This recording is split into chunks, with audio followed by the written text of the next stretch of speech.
যারা অপতথ্য ছড়াচ্ছে সেটা তাদের ভিন্ন উদ্দেশ্য আছে, কিন্তু মানুষ সেগুলো বিশ্বাস করে না। সুতরাং এই বিষয়ে আমরা এগুলো আমলে নিচ্ছি না।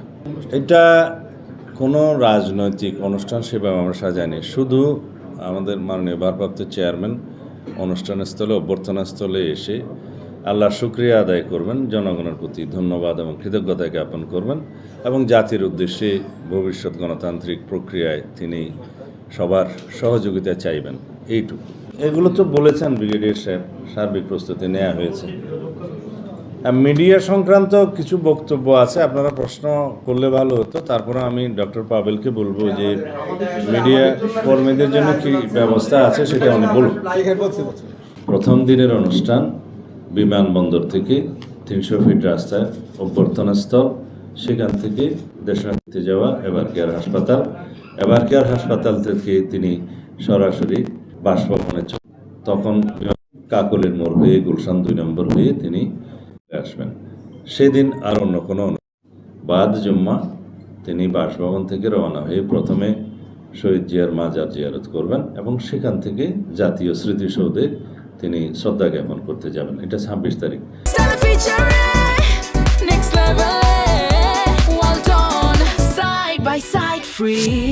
27 তারিখের প্রোগ্রাম আপনারা পরে জানবেন।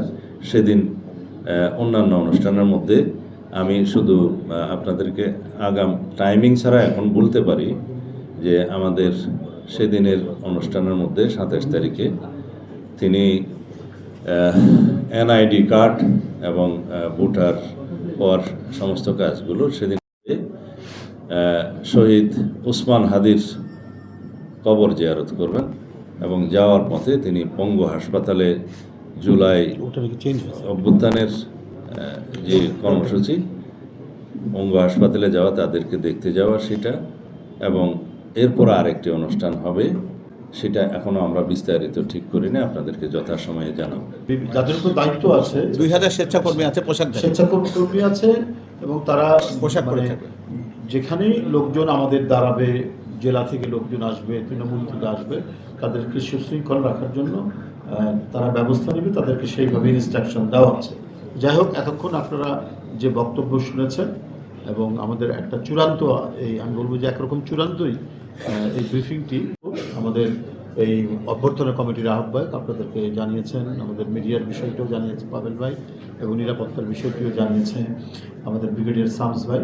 সকলে মোটামুটি আপনারা অবহিত হয়েছেন।